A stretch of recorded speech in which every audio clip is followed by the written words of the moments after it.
Baik, perkenalkan nama saya Alfrida. Saya dari Sulawesi Barat, tepatnya di Mamuju Kota. Dan kegiatan saya saat ini bekerja di rumah makan dan saya aktif dalam gereja pelayanan. Saya sudah mengenal dan mulai belajar tentang kebenaran dari 2017 ketika saya duduk di bangku SMK. Dan ketika saya belajar tentang kebenaran waktu itu, saya belum berani untuk mengambil komitmen karena keadaan di tempat saya bersekolah untuk terlalu banyak tantangan. Jadi waktu itu saya belum bisa untuk mengambil keputusan untuk mengikut kebenaran Tuhan.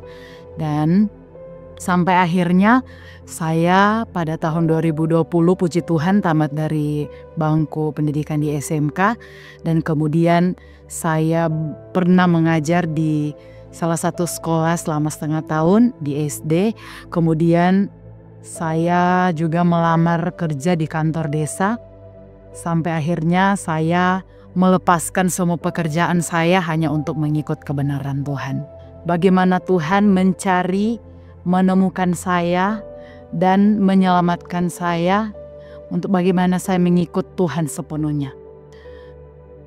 Ketika saya berkomitmen untuk mengambil kebenaran atau mengikut kebenaran Tuhan, itu tidak mudah karena ada begitu banyak tantangan yang harus saya alami.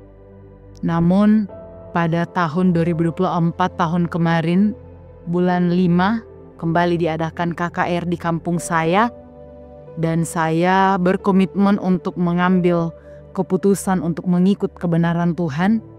Karena pas pada malam keempat pada acara KKR itu, saya mendengar sebuah bisikan yang seolah-olah saya dengar, tapi saya rasa mimpi.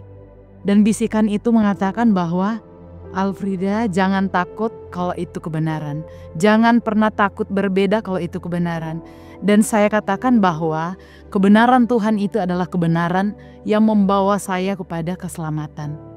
Kemudian sampai akhirnya pada hari Jumat itu saya berbicara dengan orang tua saya bahwa saya akan mengambil komitmen, mengambil keputusan untuk mengikut kebenaran, dan mama saya akhirnya marah.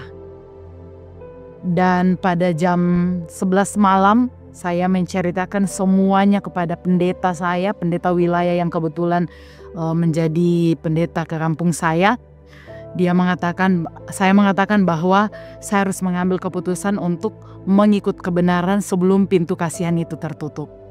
Jadi pada jam 12 malam di tengah sungai yang ada buaya itu, kami mengambil keputusan, saya secara pribadi mengambil keberanian untuk mengikut kebenaran Tuhan. Dan saya mulai mengalami istilahnya dihakimi dari segala sisi. Bukan cuma saya yang dihakimi, tetapi pendeta juga, pendeta ke wilayah saya ikut dihakimi. Dan bahkan ketika saya mau mengikuti KKR, orang tua saya mengatakan, kalau kamu masih mau pergi ke KKR, kamu akan saya usir, kamu akan diolok-olok orang, kamu akan dihakimi orang, bahkan kamu sudah tahu beberapa resiko ke depan yang akan kamu hadapi. Kemudian saya dipanggil oleh teman-teman kantor, dan secara tidak langsung saya sudah dipecat. Kemudian dipanggil oleh tua-tua adat, pemangku-pemangku adat, dan saya bersama dengan pendeta itu akan dikenakan denda adat. Tapi puji Tuhan, dengan pertolongan Tuhan itu tidak terjadi. Kemudian yang selanjutnya dari teman-teman pelayanan gereja, mereka mengatakan bahwa saya dengan pendeta itu akan menjadi bahan perbincangannya orang. Bahkan pendeta ini sempat mau dilaporkan ke pihak kepolisian karena dianggap bahwa telah melakukan hal yang tidak baik di kampung saya. Namun saya dengan pendeta berkomitmen bahwa apapun yang kita lakukan untuk pekerjaan Tuhan, pasti Tuhan menjaga, pasti Tuhan melindungi. Dan ketika saya diolok-olok, dihakimi oleh keluarga saya, dari semua masyarakat yang ada di kampung saya cuma meyakini bahwa Tuhan tidak akan pernah membiarkan orang-orang menaruh harap sepenuhnya kepada Tuhan. Dan itulah alasan saya mengapa saya ingin mencari kebenaran Tuhan, mengapa saya ingin berkomitmen untuk mengikut Tuhan. Karena saya percaya apa yang saya buat, apa yang saya lakukan saat ini, saya menabur hari ini untuk saya tuai di hari kelak. Dan pada hari Sabat siang itu saya meninggalkan kampung untuk melakukan perjalanan yang saya belum tahu arahnya akan kemana. Namun saya berjalan dengan iman bahwa kalau apapun yang terjadi ke depan pasti Tuhan pelihara, pasti Tuhan pimpin, dan Tuhan sudah mengirim orang-orang baik untuk menolong saya, untuk memberikan saya sebuah kekuatan. Karena sejauh ini sulit, tapi puji Tuhan dengan pertolongan Tuhan saya boleh jalani. Karena secara tidak langsung orang tua saya sudah membuang saya, keluarga saya sudah membuang saya, dari pekerjaan saya dipecat. Tapi puji Tuhan, karena Tuhan selalu baik, Tuhan selalu memberikan saya yang terbaik. Akhirnya saya bisa sampai di mana tempat tujuan saya bisa sampai di tempat panggilan Tuhan yang sebenarnya dalam kehidupan saya. Sampai pada akhirnya saya bisa berdiri, saya bisa tetap ada, kuat, sehat sampai saat ini, semua karena pertolongan Tuhan. Dan untuk mau menceritakan kebaikan Tuhan, saya percaya setiap daripada kita memiliki cerita yang berbeda.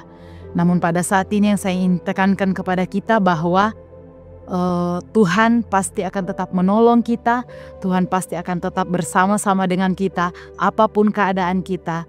Saya percaya kalau Tuhan boleh menemukan, mencari, dan menyelamatkan saya, hal yang sama Tuhan pasti boleh buat untuk saudara dan saya di mana-mana pun kita berada. Dan ayat-ayat yang menguatkan saya serta pergumulan yang saya menjadi jawaban doa adalah walaupun orang tua saya sudah membuang saya waktu itu, tapi akhirnya kembali boleh berkomunikasi dengan baik.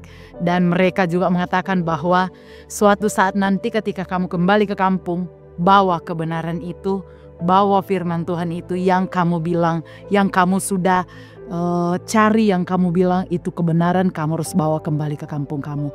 Jadi menjadi sebuah harapan besar saya bahwa biarlah selama saya berada dalam kebenaran ini, saya dan saudara-saudara tetap mampu memancarkan kebenaran dimanapun kita berada.